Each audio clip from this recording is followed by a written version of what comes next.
이 시간 우리들에게 주신 하나님 말씀은 에베소서 4장 17절로 24절입니다. 제가 받들어 공독하겠습니다. 그러므로 내가 이것을 말하며 주 안에서 증언하노니 이제부터 너희는 이방인이 그 마음에 허망한 것으로 행함같이 행하지 말라. 그들의 총명이 어두워지고 그들 가운데 있는 무지함과 그들의 마음이 굳어짐으로 말미암아 하나님의 생명에서 떠나 있도다.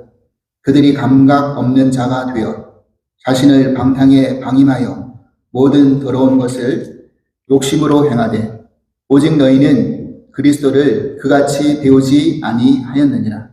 진리가 예수 안에 있는 것 같이 너희가 참으로 그에게서 듣고 또한 그 안에서 가르침을 받았을진데 너희는 유혹의 욕심을 따라 썩어져가는 구습을 따르는 옛사람을 벗어버리고 오직 너희의 심령이 새롭게 되어 하나님을 따라 의와 진리의 거룩함으로 지으심을 받은 새 사람을 입으라. 아멘. 아멘. 할렐루야. 이 시간 우리 전후좌우에 계신 분들과 함께 인사를 했으면 좋겠습니다. 아름다운 미소를 띄우시면서요. 우리끼리 이렇게 인사하시죠. 그리스도의 장사한 분량으로 자라나시기 바랍니다. 이렇게 인사하시겠습니다. 그리스도의 장사한 분량으로 자라나시기 바랍니다. 네, 감사합니다. 네, 오늘 저는 여러분들과 옛사람과 새사람이라는 말씀의 제목으로 우리 에베소서 강의 말씀을 계속 이어가도록 하겠습니다. 우리는 지난주에 우리가 구원을 받고 성화되어서 살아나가야 할 최종의 목표가 어디까지인가 믿는 것과 아는 것이 하나 되어서 온전한 사람이 이루어 그리스도의 장성한 분량까지 그렇게 자라나가야 된다. 이것이 우리의 성화의 최종 목표가 되어야 된다라고 함께 말씀을 나누었습니다. 그런데 우리의 그런 모든 출발은, 시작은 사회에서 어떤 명예와 지위와 무엇을 가졌던들 상관없이 다 시작은 영적인 어린아이로부터 시작을 하는 것이고, 그리고 그렇게 시작된 우리가 진리의 말씀을 듣고 배움으로 우리가 점진적으로 자라나는 것이다. 이렇게 말씀을 드렸습니다.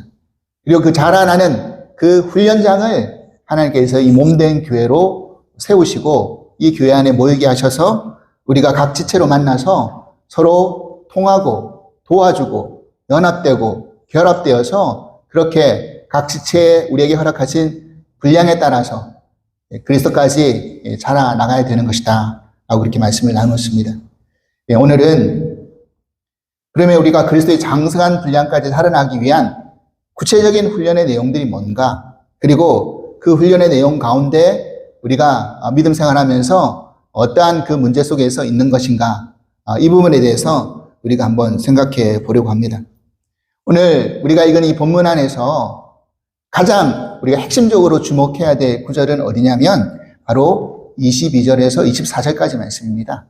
우리 이 말씀은 같이 한번 읽어보실까요? 시작. 너희는 유혹의 욕심을 따라 썩어져가는 구습을 따르는 옛사람을 벗어버리고 오직 너희의 심령이 새롭게 되어 하나님을 따라 의와 진리의 거룩함으로 지으심을 받은 새 사람을 입으라 라고 되어 있습니다.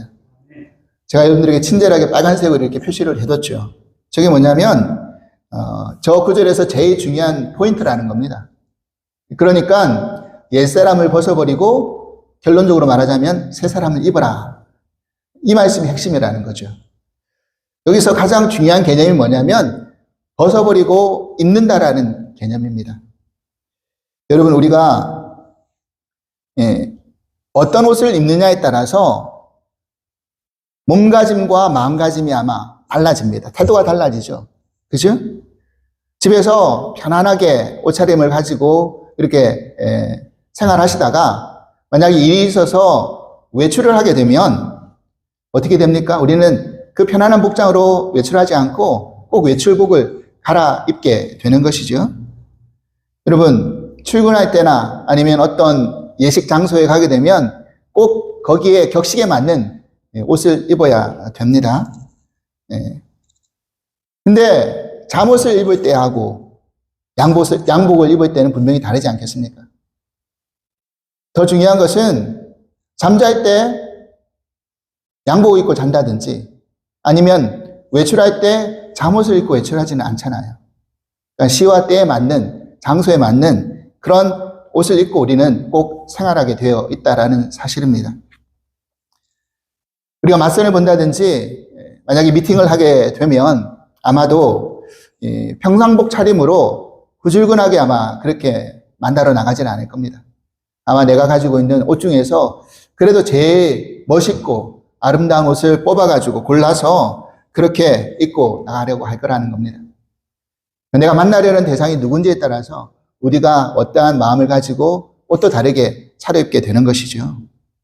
여러분, 우리는 이제 그리스도 안에 들어오면 다 새로운 피조물이라고 말씀하셨습니다. 그리고 우리가 그리스도를 믿기 전에는 누구나 다 옛사람의 옷을 입고 있다라는 거죠. 그리고 이제는 새 사람이 되었기 때문에 그리스도 안에서 이제 새로운 새 옷을 입게 되었다는 것입니다. 그래서 성경에서는 그것을 뭐라고 설명하고 있느냐면 이렇게 이야기를 해주고 있습니다. 갈라디아서 3장 27절 말씀입니다. 같이 한번 읽어보실까요? 누구든지 그리스도와 합하기 위하여 세례를 받은 자는 그리스도로 옷 입었느니라. 아멘. 우리는 그리스도로 합하기 위해서 세례를 받았기 때문에 다 어떤 옷을 입고 있다고요? 그리스도로 옷 입고 있다. 이렇게 성경에서는 설명을 해주고 있다는 것입니다. 그래서 우리가 이제 그런 신분적인 구원을 받았기 때문에 더 이상 예전에 입었던 노예로서 생활했던 것은 옷은 다 벗어버리고 이제 하나님의 자녀로서의 옷을 우리는 다 입게 되었습니다. 그런데 그 사람이 그냥 볼 때는 전혀 달라진 것 같지 않은데 옷 하나 바꿔 입으면 사람이 달라 보이잖아요. 그죠? 저도 집에 있으면 양복 입고 있겠습니까? 편한 차림으로 입고 있다가 교회 나와서 이렇게 양복 입는다든지 지난 주일처럼 성찬할 때 그런 목회 가운을 입고 있으면 또 달라 보이게 되더라는 겁니다. 그런데 문제는 뭐냐면 우리 동화에 나오는 거지 왕자처럼 이제까지의 삶이 거지로 생활하다가 이제 왕궁으로 와서 이제 왕자의 신분으로 바뀌었는데 그러면 이제까지 살던 그 거지의 옷을 더 이상 입지는 않아야 되잖아요. 그래서 왕자로 맞는 옷을, 왕자에 합당한 옷을 이제 입혀주면 어떻게 되는 겁니까? 처음에는 너무나 좀 불편해요, 그 옷이. 거추장스러워요. 자신의 몸에 맞지 않는 것처럼 느껴지게 되더라는 겁니다. 그래서 자꾸 벗고 싶어 하죠. 내가 예전에 옷이 더 편했는데. 여러분, 이것이 마치 우리 신앙생활을 시작하면서 그리스도 안에 들어왔을 때 우리들의 모습과 비슷하다는 겁니다. 우리는 이미 그리스도 안에 들어오면 옛사람의 옷을 다 벗어버렸는데 그 새롭게 입혀진 그리스도의 옷이 부자연스러운 거예요. 불편한 거예요. 그래서 내가 옛사람의 옷을 벗어버리면 이제 미련 없이 버려야 되는데 그거 버려두지 않고 그대로 옷장 깊숙이 놔두고 있는 거죠. 그러다가 언젠가는 다시 옷장을 열어서 그 옷을 꺼내가지고 다시 입는 격이 된다는 겁니다. 우리 출애굽했던 이스라엘 백성들이 이제 노예의 신분에서 이제 자유로운 하나님의 백성의 신분으로 바뀌었잖아요. 그런데 여전히 그들은 애굽에서 살았던 그 애굽의 근성을 버리지 못했습니다. 그래서 조금만 환경이 어려워지고 힘들어지면 금방 원망을 쏟아내고 불평을 쏟아내는 그 애굽의 시절을 그리워하는 그런 모습을 보이더라는 겁니다. 마치 그런 거라는 거죠. 이런 모습들이 우리들에게 여전히 남아있다라는 사실입니다. 그러면 우리가 벗어버린 옛사람의 옷은 어떤 옷인가? 이거 우리가 알아야 되잖아요. 그래서 오늘은 중점적으로 그 이야기를 먼저 다루겠습니다. 그리고 다음 주에 우리가 입은 새 사람의 옷은 뭔가를 생각해 보려고 합니다. 먼저 첫 번째 우리가 기억해야 될 것 있습니다. 첫 번째 뭡니까? 허망한 옷을 다시 입어서는 안 된다는 것입니다. 성경 말씀 볼게요. 17절입니다.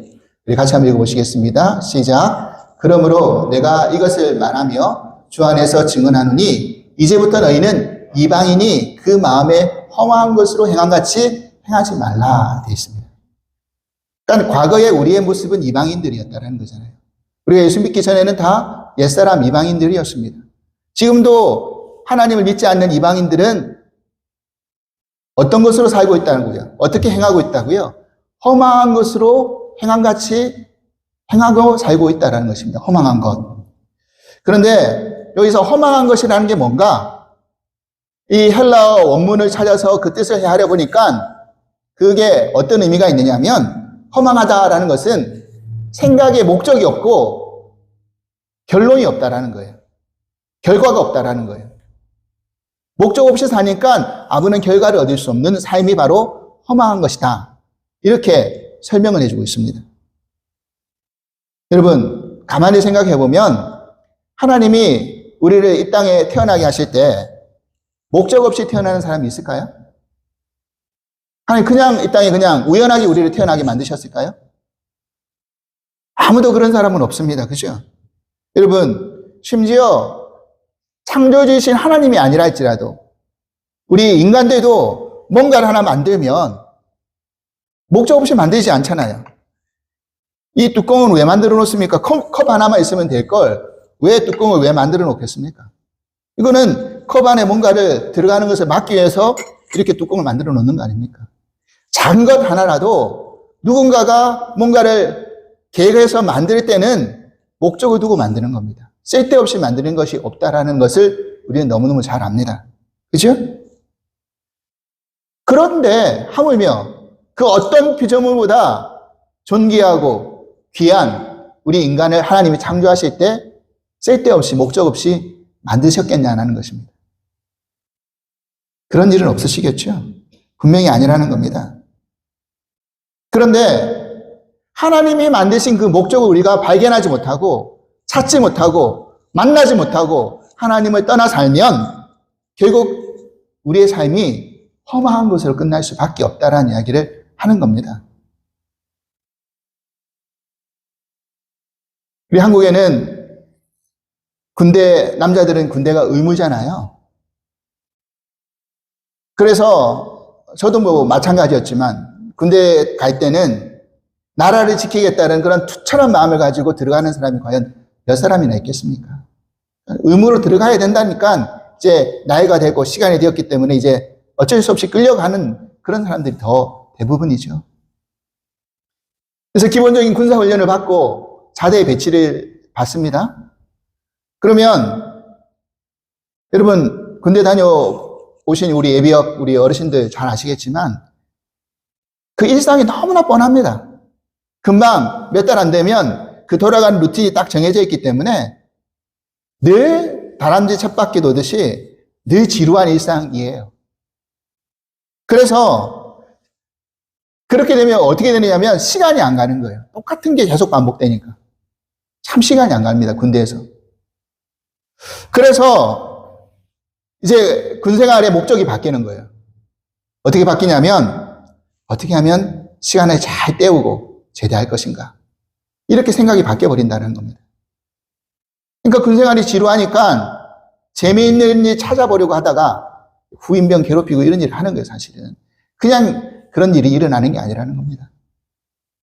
여러분, 물론 저는 저 때까지는 그런 일이 없었는데 제가 군대 갔을 때 그런 이야기 많이 들었습니다. 뭐가 제일 정말 짜증나고 뭐가 제일 이게 내가 지금 뭐 하는 짓인가 라고 생각이 드냐면 갑자기 이제 보병들은 이제 그 삽질을 잘한다 그러거든요. 땅을 잘 파는데 갑자기 어디 가서 훈련한다고 해서 가는데 땅을 파라는 겁니다. 땅을 열심히 팠어요. 그럼 뭐 하려고 땅을 파라고 이야기하지 않고 땅만 파라는 거예요. 땅을 팠습니다. 근데 그 다음에 뭐 하라 그러냐면 다시 묻으랍니다. 다시 덮으라는 겁니다. 그러면 팠다가 다시 덮으니 얼마나 짜증나겠습니까? 아니 덮을 것을 왜 파라고 했는가? 그런 일을 하고 있다는 거예요. 그러니까 얼마나 자기가 그 일을 하면서도 이건 내가 지금 왜 하고 있지? 이런 생각이 든다라는 거예요. 이거는 이제 마치 허망한 결과를 얻는 것처럼 되는 거죠. 내가 수고하고 애쓴 것에 아무런 결과물이 없는 거니까. 제가 학교에서 아이들을 가르칠 때 학생들에게 이런 질문을 한 적이 있습니다. 너 왜 그렇게 열심히 공부하니? 라고 이제 물어보면 아이들이 19은 이렇게 대답하죠. 공부 열심히 해야지 좋은 대학 들어가죠. 좋은 대학 들어가려고 공부합니다. 그래? 그럼 좋은 대학에는 왜 가려고 하는데? 물어보면 또 19은 이렇게 대답합니다. 연봉 많이 주는 대기업에 취직해야 되잖아요. 그래? 연봉 많은 대기업에 취직해서 뭐 하려고? 그러면 결혼 잘해야 되지 않습니까? 대기업에 번듯한 월급을 가지고 이렇게 살아갈 때 좋은 배우자들 만나는 거 아닙니까? 그래? 그러면 좋은 배우자 만나서 결혼 잘해서 뭐 하려고? 잘 먹고 잘 살아야죠. 애도 잘 낳고. 그래? 그러면 그렇게 잘 먹고 잘 살아서 뭐 하려고? 근데 그때부터는 이제 답을 잘 못합니다. 마지막 가서는. 여러분, 사실 우리의 대부분의 삶의 목적이 잘 먹고 잘 살려고 한다라는 것에 대부분 초점이 맞춰져 있는 게 사실이죠. 그렇게 우리의 목표에, 삶의 목표가 끝날 때가 많이 있다는 겁니다. 물론 그건 잘못된 게 아닙니다. 우리가 풍족하게 살고 편안하게 사는 것, 그게 뭐 잘못된 일입니까? 그런데 문제는 그 목표가 참 평범할 수가 있지만 우리가 사회생활을 하다 보니까 내가 열심히 노력해서 살면 그렇게 될 줄 알았던 일들이 안 그런 일들이 너무 많더라는 거예요. 무슨 말이냐면 정직하게 살아서는 절대로 잘 먹고 잘 살 수 없게 되더라는 겁니다. 이 사회 구조가. 내 욕심을 채우기 위해서는, 내 이익을 위해서는 철저히 남을 밟아야 되고요.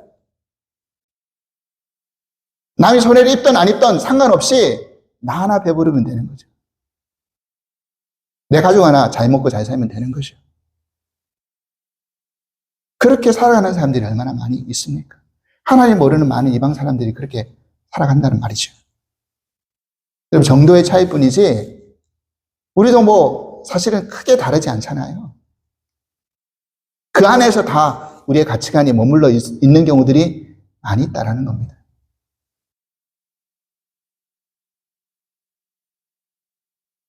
그래서 안 믿는 사람들이요, 뭐 너나 우리나 다를 게 뭐가 있느냐 손가락질하는 사람들이 많이 있다라는 겁니다. 근데 매번 뉴스나 신문 보면 나오는 게 뭐 장로, 목사가 사기치는 일만 나오던데 이러더라는 거죠. 어떤 힘센 사람의 어떤 그것을 이제 판별하는 그런 대회가 열린 적이 있었답니다. 그래서 다른 힘이 아니라 손아귀 힘이 제일 센 사람을 이제 찾는 그런 대회였습니다.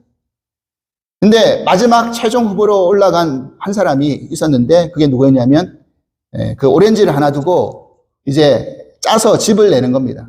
그래서 즙이 안 나올 때까지 짜는 그 아귀 힘이 제일 센 사람, 마지막 최종 후보자로 누가 올라갔느냐면 이발소에 일하는 사람이 올라가셨답니다. 그래서 손을 많이 쓰시니까 손아귀 힘이 세신가 봐요. 그래서 오렌지를 딱 짰는데 이제 즙이 안 나올 정도로 짜가지고 이제 했다라는 겁니다. 근데 이제 마지막 결론을 내리려다가 이 중에 더 이상 이보다 더 센 사람 없습니까? 그러니까 누가 손에 번쩍 들더라면 제가 한번 해보겠습니다. 어떤 사람이 나왔는데 쫙 짰는데 즙이 몇 방울 더 넣으더라는 겁니다. 그 사람 뭐 하는 사람인가 보니까 세무소에 일하는 사람이더라는 겁니다. 착 짜가지고 탈탈 터는 거죠. 그래서 즙을 더 짜내는 겁니다. 이제 더 이상 나올 게 없겠다 싶어가지고 이러면 끝입니까? 더 이상 누가 없습니까? 하니까 누가 손을 딱 들더라는 거예요. 나오십시오. 짜는데 한 바가지나 짜지더라는 겁니다. 한 바가지나. 오, 당신 뭐 하는 사람입니까? 부흥사입니다. 그러더라는 거예요. 부흥사님들이 말씀드리다 이제 헌금을 잘 짜내니까 어떻게든 헌금을 짜내시잖아요. 그렇게 하더라는 겁니다. 그러니까 안 믿는 사람들의 입장에서 볼 때는 다 거기서 거기다. 이렇게 이야기하는 경우들이 많다는 겁니다.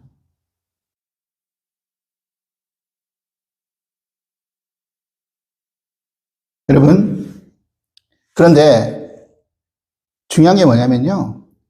우리의 삶의 결론이 허망한 것으로 끝나서는 안 되잖아요. 솔로몬이 세상의 모든 것을 다 이루었던, 또 모든 것들을 다 경험해봤던, 그리고 올라갈 수 있는 최고의 자리까지 올라갔던 솔로몬이 결국 전도서에서 고백했던 말이 뭡니까? 전도서의 문을 열면서 첫 번째 일성으로 고백했던 말이 뭡니까?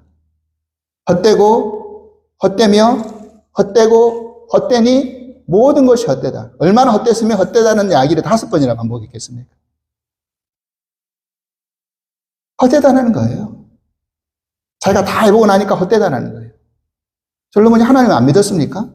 하나님 믿는 사람이었어요. 근데 자기 부귀영화 끝까지 잘 유지하려고 마지막에는 실수를 범하죠. 우리가 잘 알다시피 우리 지난 역대 상하를 우리가 살펴보면서 우리는 다 아는 내용이지만 자기 권력과 부귀영화 유지하려고 다 정략 결혼해가지고 이방신들을 다 들여오게 만들었잖아요. 그래서부터 이스라엘이 점점점 쇠퇴기로 걸어갔잖아요. 솔로몬 이후로. 여러분, 그 전도서 중간 부분에 솔로몬이 이렇게 이야기를 합니다. 전도서 7장 29절 말씀 보겠습니다. 같이 읽어보실까요? 시작. 내가 깨달은 것은 오직 이것이라. 곧 하나님은 사람을 정직하게 지으셨으나 사람이 많은 꾀들을 낸 것이니라 그랬어요. 하나님은 사람을 정직하게 지으셨는데 사람들이 살다 보니까 이렇게 살아서는 안 되겠다. 꾀를 내기 시작하는 거예요. 왜 꾀를 내는 겁니까? 내 욕심 채우려고, 내 손해 안 보려고 꾀를 낸다는 거예요. 그래서 그 꾀를 통해서 남이 해를 입던 아무 상관없이 두꺼운지 모르고 살아가는 사람들이 많다는 겁니다. 그러니까 그 삶의 결국은 허망한 것으로 끝날 수밖에 없다라는 것이죠. 그래서 솔로몬이 전도서 맨 마지막 12장의 맨 마지막 구절에 이렇게 결론을 내리고 있는 겁니다. 12장 13절 14절 말씀입니다. 같이 읽을게요. 시작. 일의 결국은 다 들었으니 하나님을 경외하고 그의 명령들을 지킬지어다. 이것이 모든 사람의 본분이니라. 하나님은 모든 행위와 모든 은밀한 일을 선악간에 심판하시리라. 하나님 다 알고 계시다는 거예요. 결국 하나님 앞에는 다 결산하게 되어 있다는 거잖아요. 그러니까 하나님이 경외하고 그의 명령을 지켜야 된다라고 이야기하고 있는 겁니다. 사랑하는 여러분, 우리가 그 육체의 소욕을 따라서 그렇게 살아간다고 한다면 결국 그 마지막 결론은 허망할 수밖에 없다라는 겁니다. 그렇기 때문에 우리는 그 벗어버린 허망의 옷을 다시 끄집어내서 입지 않기를 바랍니다. 김이 빛바랜 옷이라는 거예요. 예전에는 정말 멋있어서 산 옷이었는데 언젠간 다시 입으려고 오래오래 보관했던 옷인데 이제는 내 몸에 맞지 않는 거예요. 그 옷을 버려버려야 된다는 것입니다. 두 번째, 무지함의 옷을 다시 입어서는 안 된다는 것이죠. 성경 말씀 보겠습니다. 18절입니다. 같이 읽을까요? 시작. 그들의 총명이 어두워지고 그들 가운데 있는 무지함과 그들의 마음이 굳어짐으로 말미암아 하나님의 생명에서 떠나 있도다. 이방인들이 그렇다라는 거잖아요. 근데 우리도 과거에 하나님 몰랐을 때는 저렇게 하나님의 생명과 떠난 삶을 살고 있었노라 라고 우리는 알 수 있잖아요. 여러분, 이방인들은요 하나님에 대해서 당연히 무지하고 마음이 굳어져 있습니다. 여러분, 한번 밖에서 예수 그리스도를 믿으십시오 이렇게 외쳐도 사람들이, 하나님 안 믿는 사람들이 눈썹 하나 까딱하십니까? 고개 하나 안 돌려요. 물론 그 결과는 하나님의 생명에서 떠나 있게 되어 있는 것이죠. 죄가 죄인 줄도 모르고 사는 겁니다. 거기서 우리가 떠났는데 다시 돌아가서는 되겠냐는 것이요. 여러분 학창시절 때 제가 경험하다 보면 수업 시간에 선생님이 뭔가를 다 가르쳐 주신 다음에 마지막에 꼭 하시는 말씀이 있습니다. 이제 다 알겠지? 그러면 처음에 못 모를 때는 선생님 잘 모르겠는데 한 번만 더 설명해 주세요. 이렇게 하다가 몇 번씩 반복되면 이제 그 말도 하지 못해요. 몰라도 이제 알겠지? 그러면 네 이렇게 답하게 됩니다. 왜냐? 다른 친구들, 아는 친구들이 많은데 나 혼자 모른다고 하면 피해 줄 수 있으니까 그냥 몰라도 네 이렇게 대답을 해버립니다. 근데 알아서 내가 아니라 모르는데도 네라고 대답하는 거잖아요. 어떤 사람이 제일 답답하냐면 모르는 것을 안다라고 생각하고 행동하는 사람들입니다. 목회하다가 제일 당황스러운 건 뭐냐면 저분은 좀 알만한 분인데 왜 저러실까? 거기에 당황스러운 거예요. 알만한 분인데 왜 저러시지? 왜 저렇게 말하시고 왜 저렇게 행동하시지? 여러분 우리가 교회에 나온 횟수가 오래되었다고 하나님에 대해서 잘 아는 것 아니라는 겁니다. 지난주에도 말씀드렸지만 믿는 것과 아는 것이 하나 되어서 온전하게 우리가 온전한 사람이 되지 않으면 장성한 분량까지 이룰 수 없다라는 거죠. 그런데 우리는 여전히 하나님 모르는데 아는 척하는 경우들이 많이 있다는 거예요. 물론 서당계 3년이면 풍요를 얻는다고 교회 이제 오래 다니다 보면 대충 이제 그 말씀이 그 말씀이고 대충 알 수 있다라고 생각하실 수도 있어요.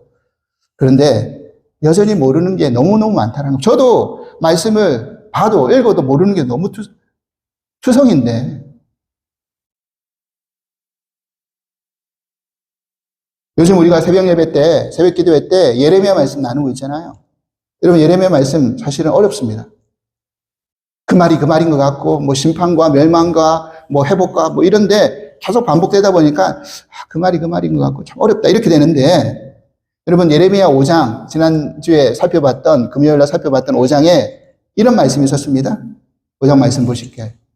예레미야 5장 4절 5절 말씀 같이 읽어볼게요. 시작. 내가 말하기를 이 무리는 비천하고 어리석은 것뿐이라 여호와의 길 자기 하나님의 법을 알지 못하니 내가 지도자들에게 가서 그들에게 말하리라. 그들은 여호와의 길 자기 하나님의 법을 안다 하였더니 그들도 일제히 멍에를 꺾고 결박을 끊은지라. 여러분 이 예레미야 5장의 배경이 뭐냐면 그래도 이스라엘 나라 가운데 가장 핵심은 예루살렘이잖아요. 왜 예루살렘인가? 그 예루살렘에 성전이 있기 때문에 그 성전에서 많은 사람들이 모여가서 제사도 지내고 율법도 가르치고 그래도 하나님의 임재가 있는 곳이 예루살렘이라고 생각했기 때문에 핵심 중에 핵심이죠. 그런데 그 예루살렘에 사는 거민들이 어떤 상태라고요? 이 무리들이 어리석어서 비천해서 여호와의 길, 하나님의 법을 알지 못한다. 그런데 그러면 지도자들은 어떤 상태인가 보니까 그들에게 말해보니까 그들은 우리는 여호와의 길, 하나님 법을 안다라는 겁니다. 안다. 우리는 하나님 길을 알고요. 여호와의 길을 알고 하나님 법을 잘 알고 있어요. 근데 문제는 뭡니까? 안다라고 말해놓고선 일제히 멍에를 꺾어버리고 결박을 끊어버린다라는 거예요. 이 말이 무슨 말인가? 여러분 가만히 생각해 보십시오. 우리가 결국 신앙생활을 오래 하면서 여호와의 길, 하나님 법을 알면 알수록 결론에 다다라야 될 우리의 결론이 어디에 있습니까? 내가 하나님 길이 어떤 길인지, 하나님의 법이 어떤 법인지를 우리가 깊이 알면 알수록 오랫동안 그 길을 가면 갈수록 결국 도달해야 될 마지막 목적지는 어디냐면 하나님께 가까이 가는 게 복이다. 하나님을 의지하고 하나님께 붙들려 있는 게 복이다. 그게 은혜다. 이 결론에 우리가 도달하게 되어 있거든요. 여러분 그렇지 않습니까? 그러면 내가 하나님을 의지하고 하나님께 가까이 가고 하나님께 붙들려 있을 수 있는 가장 확실한 방법이 뭡니까? 그건 다른 게 아니라 하나님 주신 멍에를 메고 하나님과 함께 묶여 있는 방법이 가장 최선의 방법이라는 거죠. 근데 하나님을 안다면서 하나님 법을 안다면서 여호와의 길을 안다면서 멍에를 벗어버리고 결박을 끊어버린다는 거예요. 지금 지도자들이 그러고 있다는 거죠.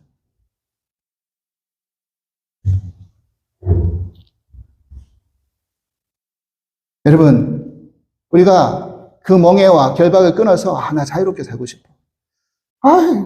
교회 오래 다니다 보니까 뭐 직책도 많아지고, 직분도 높아지고, 하라는 것도 많고, 뭐 이렇게 속박하고 얽매이는 게 왜 이렇게 많아지지? 여기서부터 나 좀 자유롭고 싶다. 이 멍에 좀 벗어버리고 싶다. 이 결박 좀 끊어버리고 싶다. 이런 마음을 가진단 말이에요, 우리가. 그러면 그렇게 끊어버리고 풀어버리고 자유롭게 되면 정말 자유롭게 되어지는 건가? 세상으로 나가면? 성경에 그렇지 않다라고 예레미야는 경고하고 있다는 거예요. 뭐라고 경고하는지 보십시오. 6절. 뭐라고 이야기합니까? 그 부분, 앞부분 다시 보십시오. 그래서 우리가 지는 멍에, 우리가 지는 짐이 사실은 뭐라고 해서 예수님 잘 이거 유명한 예수님 말씀이잖아요. 수고하고 무거운 짐지자들아 다 내게로 오라. 내가 너희를 쉬게 하리니 나의 마음은 온유하고 겸손하니 나의 멍에를 메고 내게 배우라. 그리하면 너희가 마음의 쉼을 얻고 내 멍에는 쉽고 내 짐은 가볍다 그랬어요. 예수님의 주신 멍에가 무거운 짐이고 구속되는 게 아니라 쉽답니다. 쉬워요. 여러분 왜 그럴까요? 소가요 멍에를 지면 소 2마리가 멍에를 지고 가면요. 멍에를 딱 묶으면 자기가 가고 싶은 대로 갈 수가 없어요. 주인이 끌어주는 대로 가야 됩니다. 근데 소의 입장에서는 그게 제일 편해요. 일도 빨리 끝나요. 주인이 가라는 대로 끌어야지 일도 빨리 끝나지. 자기 가고 싶은 대로 가다가 일만 더디 간다는 거예요. 여러분 예수님과 함께 멍에를 지고 있으면 너무너무 쉬워요. 왜? 예수님이 가라는 대로 가면 되니까. 예수님이 가시고자 하는 길대로 그냥 우리는 그 멍에대로 따라가면 되니까. 얼마나 쉽습니까? 그 말인 거예요, 지금.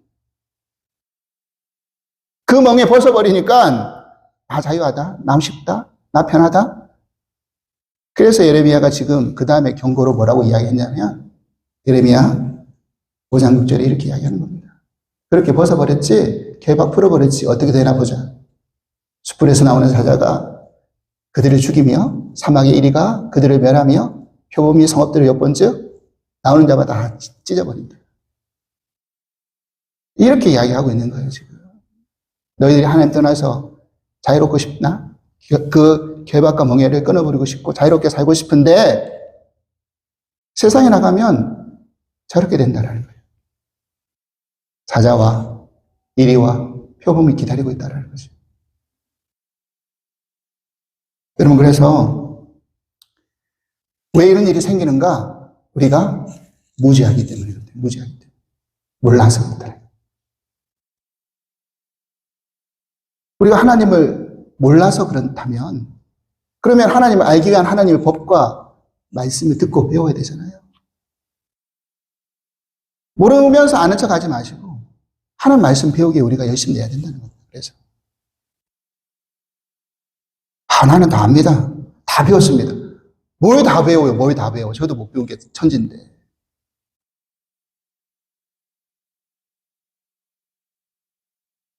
그리고 배움의 끝이 있을까요? 없다라는 겁니다. 같은 말씀이라도, 같은 본문이라도 오늘 읽을 때 다르고 내일 읽을 때 달라요. 오늘 내 신앙의 수준에 따라 깨달음이 또 다르고 또 내일 또 다릅니다. 달라요. 그래서 예레미야 6장 19절에 이런 말씀이 있죠. 같이 읽을까요? 시작. 땅이여 들으라. 내가 이 백성에게 재앙을 내리니 이것이 그들의 생각의 결과라. 그들이 내 말을 듣지 아니하며 내 율법을 거절하였음이니라. 그랬어요. 내 말을 듣지 않고 내 율법의 말씀을 거절하니까 뭐 때문에 자신들의 생각의 결과로 내가 이렇게 생각해서 결론을 내린다? 들을 필요 없다. 들어도 똑같다. 달라지지 않는다. 그러면 재앙이 내려지는 멸망으로 가는 지름길이 된다는 거예요.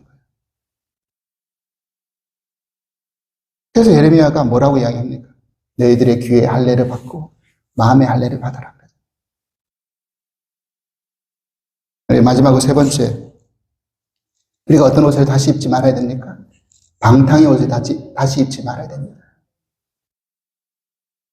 19절 말씀입니다. 성경 말씀. 읽을까요? 시작. 그들이 감각 없는 자가 되어 자신의 방탕에 방임하여 모든 더러운 것을 욕심으로 행하되. 이게 이방인들의 모습이었고 우리가 하나님 예수님 믿기 전에 우리의 모습들이었다는 겁니다. 그래서 성경에서 말하는 항상 방탕의 의미는 어떤 개념으로 이해해야 되느냐면 이 방탕이 그냥 도덕적으로 윤리적으로 그렇게 나쁜 짓 하는 그런 방탕을 이야기하는 게 아니라 어떤 개념으로 이해해야 되냐면 항상 낭비의 개념으로 이해해야 된다. 낭비. 우리가 하나님 우리에게 주신 시간을 낭비했다라는 거예요. 방탕했다라는 거예요. 대표적인 예가 누가복음 15장에 나오는 탕자의 비유잖아요. 탕자가 자기에게 주어진 시간, 자기에게 주어진 아버지로부터 받은 재물을 아버지로부터 떠나서 낭비해버렸습니다. 그러니까 우리가 내릴 수 있는 결론은 뭐냐면 하나님 아버지를 떠나서 사는 인생의 시간과 모든 것들은 다 낭비하는 시간이라는 거예요. 왜? 하나님의 계획과 목적대로 살지 않으니까. 자기 육체의 소욕대로 시간을 낭비해버리니까 그렇다는 거죠. 여러분, 이방인들은요, 이 자신의 방탕함에 방임을 하여서 감각 없는 자가 되어버렸다고 그랬어요. 여러분, 우리가 감각을 잃어버리면 얼마나 위험한 일인지 모릅니다. 여러분, 우리가 혀의 감각을 잃어버리면요, 이게 똥인지 된장인지 어떻게 구분합니까? 우리가 코비드에서 제일 심각한 첫 번째 증상 중에 하나가 뭐였습니까? 발현되는 증상 중에 하나가 냄새를 맡지 못하는 거였습니다. 코비드 걸리면. 여러분 경험해 보셨죠? 걸리신 분들. 냄새가 안 맡아지는 거죠. 걸리면. 그러면 그것만큼 답답한 게 없잖아요. 냄새를 못 맡으면. 음식이 상해 있으면 냄새를 맡아서 야, 음식 상했다. 알 수 있는데 냄새를 못 맡으니까 입에 넣어서 확인할 수밖에 없잖아요. 근데 입에 넣었는데 혀의 감각도 잃어버리면 그냥 먹잖아요. 어떻게 됩니까? 탈이 나죠. 감각을 잃는 것만큼 위험한 일이 없다라는 겁니다. 썩는 냄새가 진동하는데 여러분 코의 감각이 살아있으면 거기에 앉아있을 사람이 누가 있습니까? 다 떠나죠. 근데 감각을 잃어버리면 죄악이 진동하는 그 자리에 우리는 그냥 그 자리에 앉아있는 겁니다. 더러운 냄새가 나는데도. 썩는 내가 나는데도.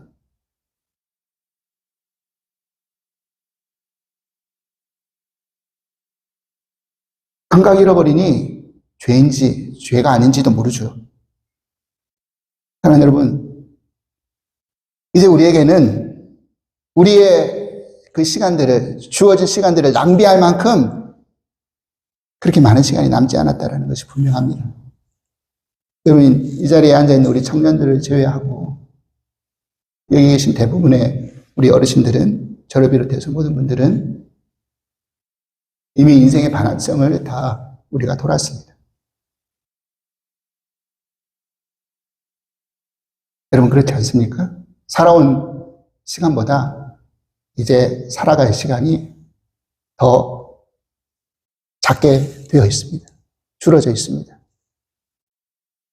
그렇다면 우리가 이제는 방탕이 아니라 낭비가 아니라 정말 알차고 보람되게 그렇게 하나님 앞에 우리에게 주신 시간을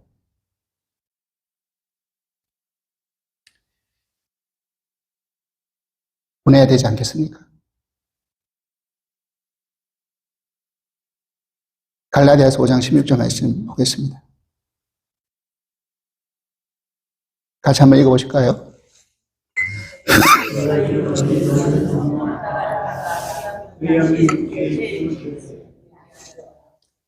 예. 이제 우리가 살아야 될 이제 시간 속에서 우리의 목표가 어디에 있느냐? 육체의 욕심을 이루는 그런 삶으로 우리의 시간을 살아가는 게 아니라 성령에 따라서 행하면서 육체의 욕심을 버리고 살아가는 것인 줄 믿습니다. 이것이 우리의 삶을 낭비하지 않고 살아가는 길이라고 믿습니다. 여러분, 우리는 그리스도 안에서 이제 새로운 옷을 입은 사람들입니다. 옛사람의 옷은 다 벗어버렸습니다. 그거 이제는 전혀 아름답지도 전혀 멋지지도 않습니다. 지금 입고 있는 옷이 여전히 거추장스럽고 여전히 부자연스럽고 여러분 불편하십니까? 여러분 이제 그 미련을 버리시기 바랍니다. 빨리 지금 입고 있는 옷에 익숙해지시기 바랍니다. 나에게 바뀌어진 이 신분의 옷을 입고 성령을 따라 여러분 살아가심으로 우리의 신분에 걸맞는 그런 수준의 삶을 살아낼 수 있기를 간절히 바랍니다. 우리가 그렇게 살아낼 때 우리에게 인생에 주어진 합당한 열매를 맺고 주께 영광 돌릴 수 있는 삶을 살 수 있지 않겠습니까? 우리 모두가 그렇게 살아갈 수 있기를 주님으로 간절히 축원해 드립니다. 우리 옆에 있는 분들과 한번 이렇게 인사하십시오. 당신이 지금 입고 있는 옷이 당신이 지금 입고 있는 그리스도 옷이 너무나 멋있습니다. 이렇게 한번 인사하시죠. 당신이 입고 있는 지금 그리스도의 옷이 너무나 멋집니다. 멋있으십니다. 우리 찬송하시겠습니다.